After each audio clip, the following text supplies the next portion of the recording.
அன்பான நேயர்களே, காலை வணக்கம். செயல்பட்டழிந்தது செந்தூர் வயல் பொழில், தேங்கடம்பில் மால்பட்டழிந்தது பூங்கொடியார் மனோ, மாமயிலோன் வேல்பட்டழிந்தது சூரனும் வெற்பும்,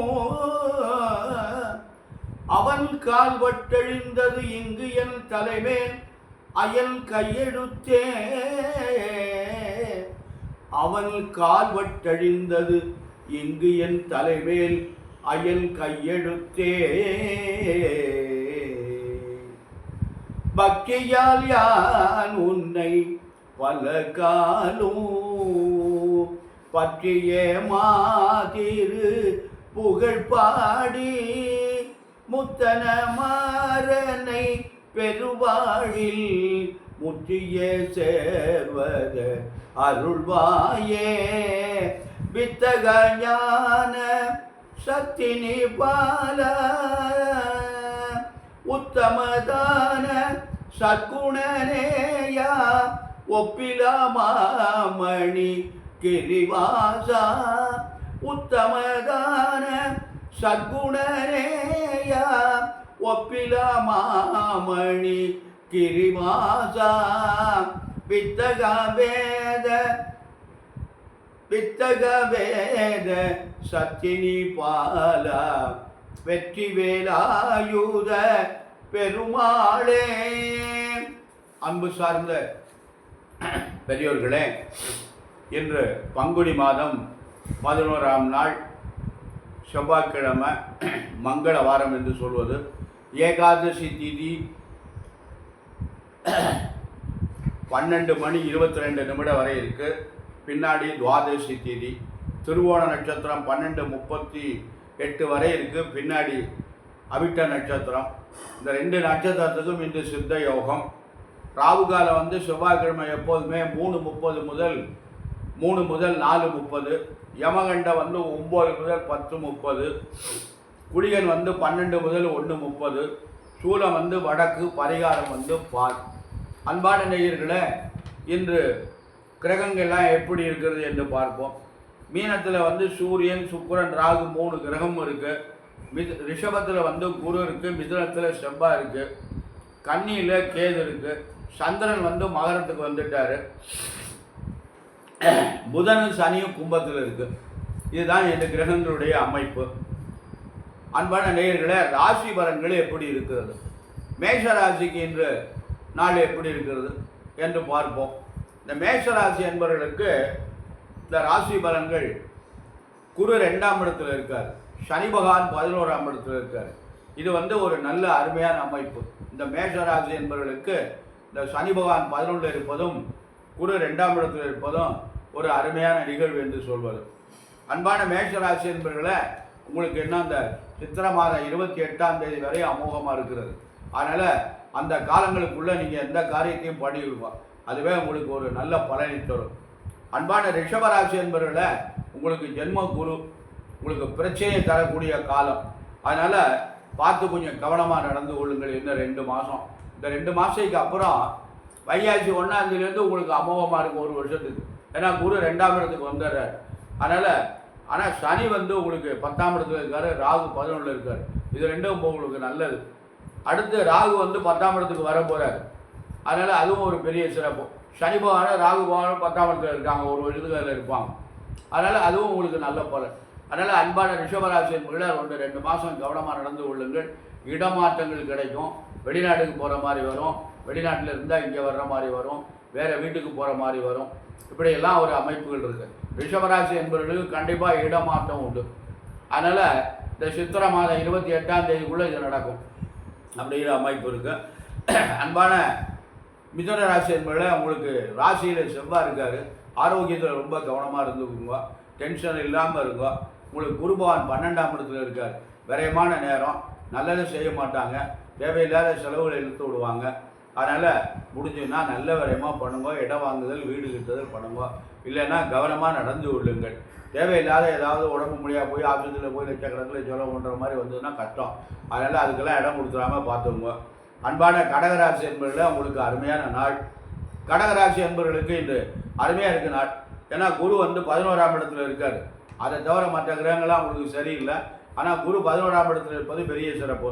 அன்பான கடகராசி என்பவர்களை நல்லதெல்லாம் நடக்கும். ஜாக்கிரதையாக கவனமாக நடந்துக்குள்ள இன்னும் 2 மாதம் தான் இருக்குது. அன்பான சிம்மராசி என்பவர்களை உங்களுக்கு குரு 10ஆம் இடத்துல இருக்கார். 10இல் குரு பதவி பறிபோகும். மொத்தத்தில் பவுசை குறைப்பான்னு சொல்லுவாங்க. பவுசுன்னா நல்ல நிலைமையை குறைச்சிடுவான். அப்புறம் என்ன, ஒரு வேலை பார்த்துட்டு இருக்கோம், மேலே உயர்வுக்கு போகணும், பின்னாடி தள்ளி விட்டாங்கன்னா கெட்ட சிரமம் தானே. அதனால் அப்படி வரக்கூடாது, பின்னாடி வரக்கூடாது. நம்ம வாழ்க்கையில் முந்தி போயிட்டே இருக்கணும். பின்பக்கமாகவே நம்ம வரக்கூடாது. பின்பக்கத்தை பார்க்கணும், ஆனால் முன்னாடி போயிட்டே இருக்கணும் அப்படின்னு ஒரு அமைப்பு. அதனால் ஜாக்கிரதையாக நடந்து கொள்ளுங்கள். மேலதிகாரிகள் ரொம்ப கவனமாக இந்த 2 மாதம் தான். அதுக்கப்புறம் உங்களுக்கு அமோகமாக இருக்கிறது. அன்பான கன்னிராசி என்பவர்களை உங்களுக்கு வந்து குரு பகவான் 9ஆம் இடத்துல இருக்கார். நல்ல அருமையான இடத்துல இருக்கார். சனி பகவான் 6ஆம் இடத்துல இருக்கார். அடுத்து ராகு பகவானும் உங்களுக்கு 6ஆம் இடத்துக்கு வர போகிறாங்க. இதெல்லாம் நல்லது. ஆனால் குரு 8ஆம் இடத்துக்கு போயிடுவார். அதனால் பார்த்து ஜாக்கிரதை. இந்த 2 மாதத்துக்குள்ளே எல்லா காரியங்களையும் பூர்த்தி பண்ணியிருக்கோம். அன்பான கன்னிராசி என்பதை குழப்பம் இல்லாமல் காரியத்தை செஞ்சு முடியும். துளாராசி என்பதில் உங்களுக்கு குரு பகவான் 8ஆம் இடத்துல இருக்கார். 8ல் குரு நன்மை இல்லை. அதனால் பார்த்து ஜாக்கிரதையாக நிதானமாக நடந்து கொள்ளுங்கள். புதுசாக எதையும் முயற்சி பண்ணாதீங்க. புதிய காரியங்கள்லாம் செய்யாதீங்க. புதுசாக எதையும் செஞ்சீங்கன்னா தடைப்படும். அன்பான துளாராசி என்பவர்களில் உங்களுக்கு 8ஆம் இடத்துல தான் அந்த குரு இருக்கார். அதனால் நீங்கள் வந்து ஜாக்கிரதையாக துளாராசி என்பவர்கள்லாம் நிறைய ஏதாவது முதலீடு பண்ணி ஒரு காரியத்தை பண்ணிடாதீங்க. தடைப்படும், தாமதமாகும். கொஞ்சம் பொறுமையாக இருங்க. இன்னும் 2 மாதம் தான் இருக்குது. விருச்சிக ராசி என்பவர்களில் உங்களுக்கு குரு பகவான் 7ஆம் இடத்துல இருக்கார். அருமையான இடத்துல இருக்கார். ஆனால் மற்ற கிரகங்கள்லாம் உங்களுக்கு பலமாக இல்லை. குரு பகவான் மட்டும் நல்ல இடத்துல இருக்கார். நிச்சயமாக நல்லது செய்வார். அன்பான நேயர்களை உங்களுக்கு நல்லது நடக்கும். நல்ல காரியங்கள்லாம் நடக்கும். தனுசு ராசி என்பதில் குரு பகவான் 6ல் இருக்கார். ஆரோக்கியம் கெடும். உடல்நிலையில் சற்று கவனமாக நடந்து கொள்ளுங்கள். 7.5 சனியெல்லாம் முடிஞ்சது. இப்போ சனி பகவான் 3ல், ராகு 4ல் நல்லதாக இருக்கிறது. ஆனால் ஆரோக்கியத்தில் ரொம்ப கவனம் தேவை. அன்பான மகர ராசி என்பவர்களை உங்களுக்கு 7.5 தாக்கம் இருக்கிறது. அது இன்னும் ஒரு 1.5 வருஷம் இருக்குது. இருந்தாலும் குரு பகவான் 5ஆம் இடத்துல இருக்கார். ராகு பகவான் 3ஆம் இடத்துல இருக்கார். இதெல்லாம் உங்களுக்கு நல்ல அருமையான அமைப்பு. அன்பான மகர ராசி என்பவர்களை 7.5 இருக்கிறதுனால முடிய போகிற நேரம் கவனமாக நடந்து கொள்ளுங்கள். எல்லாத்துலேயும் கவனமாக. வண்டி வாகனங்கள் எல்லாமே மெதுவாக போங்க. ஜாக்கிரதை நடந்து போனாலும் ஓரமாக போங்க. அப்படிலாம் ஒரு அமைப்பு இருக்குது. பயப்படாதீங்க. நம்ம வருமுன் காப்பது நலம். அன்பான கும்பராசி என்பவர்களை எந்த காரியத்தையும் ஒத்தி போடாதீங்க, தாமதம் பண்ணாதீங்க. இருந்தாலும் உங்களுக்கு ஜென்மத்தில் சனி இருக்குது. அதனால் எதுவுமே நடக்காது. முதல் சுற்று, 2வது சுற்று, 3வது சுற்றெல்லாம் இருக்குது. பார்த்து ஜாக்கிரதையாக நடந்து கொள்ளுங்கள். குரு உங்களுக்கு 4ல் இருக்கார். அந்த குரு 4ஆம் இடத்துல இருக்கவர் அடுத்து 5ஆம் இடத்துக்கு வர போகிறாரு. இன்னும் 2 மாதம் பொறுமையாக இருங்க. நல்லதே நடக்கும். மீன ராசி என்பவர்களை உங்களுக்கு குரு பகவான் 3ஆம் இடத்துல இருக்கார். அடுத்து 3ஆம் இடத்துல 4ஆம் இடத்துக்கு வர போகிறாரு. 4ஆம் இடம் உங்களுக்கு சரியில்லை. ஆனால் அந்த இப்போ இருக்கிறது பார்வை 9ஆம் இடத்தை பார்க்குறாரு. கஷ்டப்பட்டு நல்லது செய்யணும். ஆனால் அடுத்து குறுப்பேச்சுக்கு அப்புறம் தொழில் அமோகமாக இருக்கும். நிறைவாக இருக்கும் உங்களுக்கு தொழில். எந்த வயசாக இருந்தாலும் சரி அவங்களுக்கு தொழில் ஸ்தானம் நன்றாக இருக்கும். மகர ராசி, கும்பராசி, மீன ராசி என்பவர்களை உங்களுக்கு வந்து 7.5 தாக்கம் இருக்கிறது. ஆகவே நீங்கள் சனி பகவானுடைய வழிபாடு செய்யுங்கள். நல்லதே நடக்கும். அன்பான நேயர்களை எல்லாரும் நலம் பெறணும், நலமுடன் வாழணும், இறைவனை நாம் வழிபாடணும். அதாவது கோவிலுக்கு போகணும். நமக்கு அதுக்கெல்லாம் நேரம் இல்லை. அதுவும் இப்போ சென்னை மாதிரி பட்டணங்களில் இருக்கவங்களுக்கெல்லாம் அவங்களுக்கு வந்து காலகாலத்தில் எல்லாருமே பெரும்பகுதி எல்லாருமே ஐடி கம்பெனியில் வேலை பார்க்குறது தான் விரும்புகிறாங்க. ஏன்னா அந்த கம்பெனியில் வேலை பார்க்குறதுலாம் கை நிறைய சம்பளம் கொடுக்குறாங்க. அதனால் அவங்களுக்கு ராத்திரி 11 மணிக்கு வர்றாங்க, காலைல 9 மணிக்கெலாம் அவங்க கிளம்பிடுறாங்க. அதுக்குள்ளே வீட்டில் வேலையெல்லாம் பார்க்க முடியல, குழந்தைகளை கவனிக்க முடியல. இந்த சிரமத்துக்கு இடையில் கோவிலுக்கு எப்படி போகிறது அப்படின்னு நினைக்கிறாங்க. நான் ஒன்றை எல்லாருக்கும் சொல்ல விரும்புகிறேன். நீங்கள் கோயிலுக்கெல்லாம் போக வேண்டாம். இறைவனை நம்ம வீட்டில் இருந்தபடியே கூப்பிட்டீங்கன்னா உங்கள் வீட்டுக்கு இல்லத்துக்கே வருவார். ஐயா என்னால் வர முடியல, அதனால் நான் இங்கே இருந்தபடியே தரிசனம் பண்ணிக்கிறேன், எனக்கு அருள் செய்தால் அந்த இறைவன் நாம் இருக்கும் இடம் தேடி வருவார். அதில் ஒன்றும் கருத்தே இல்லை, நிச்சயமாக வருவார். அதனால் நம்ம காலையில் குளிக்கிறோமா இல்லையா, குளிச்சுட்டு வந்து மடியாக ஆடையை உடுத்தினதுக்கப்புறம் பாராயணம் பண்ணுவோம். ஏதாவது ஒரு எத்தனையோ இதிகாசங்கள் புராணங்கள்லாம் இருக்குது, எத்தனையோ பதிகங்கள்லாம் இருக்குது. விநாயகர் மேலே இருக்குது, முருகன் மேலே இருக்குது, சிவபெருமான் மேலே திருவாசகம் இருக்குது, தேவாரம் இருக்குது, கோளறு திருப்பதி இருக்குது, திருநீட்டு பதியம் இருக்குது. இதெல்லாம் பாராயணம் பண்ணுங்களேன். இதெல்லாம் பாராயணம் பண்ணிக்கிட்டே வீட்டு வெளியே செய்யுங்களேன். வேறு சிந்தனை உங்களுக்கு வராது. ஓம் நமசிவாய ஓம் நமசிவாய சொல்லிக்கொண்டே காரியங்களை பார்க்கணும். நிறைய உருவேறும். இந்த ஓம் நமசிவாயங்கிற மந்திரம் நிறைய ஏற்படும். அந்த திருநீட்டு பதியத்தை நீங்கள் காலையில் குளிச்சுட்டு வந்து திருநீர் நெற்றியில் இட்டுக்கிட்டு மந்திரமாவது நீர், வானவர் மேலது நீர், சுந்தரமாவது நீர், துணிக்கப்படுவது நீர், தந்திரமாவது நீர், சமயத்தில் உள்ளது நீர், செந்துவர் வாயுமை வங்கன் திரு ஆலவாயான் நீர். இது யார் சொன்னதுங்க? குழந்தை சின்ன பாலகன் ஞானசம்பந்த பெருமான். இது எந்த வயசுலங்க? அவர் 3 வயசுலலாம் அவருக்கு அருள் கிடைத்து விட்டது. அன்னையினுடைய அருள் கிடைத்து விட்டது. அமுது உண்டாள். அன்னைக்கிட்ட பால் குடித்தாங்க, ஞானப்பால் குடித்தாங்க. அப்படியே அவர் நமக்கு பெரியவங்க தந்திருக்காங்க.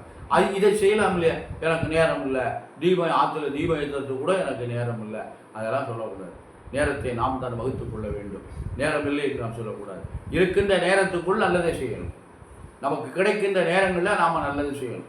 அதனால் நாம் காலையில் எழுந்து இரவு படிக்க போகிற வரை, நம்ம படுக்கைக்கு போகிற வரை நம்மளால் முடிஞ்சதை நாமாவளியில் சும்மா இருக்கிற நேரங்களில் ஏதாவது சொல்லலாம், ஏதாவது எழுதலாம், நாமாவளியில் நம்ம எழுதி கொண்டு இருக்கலாம்.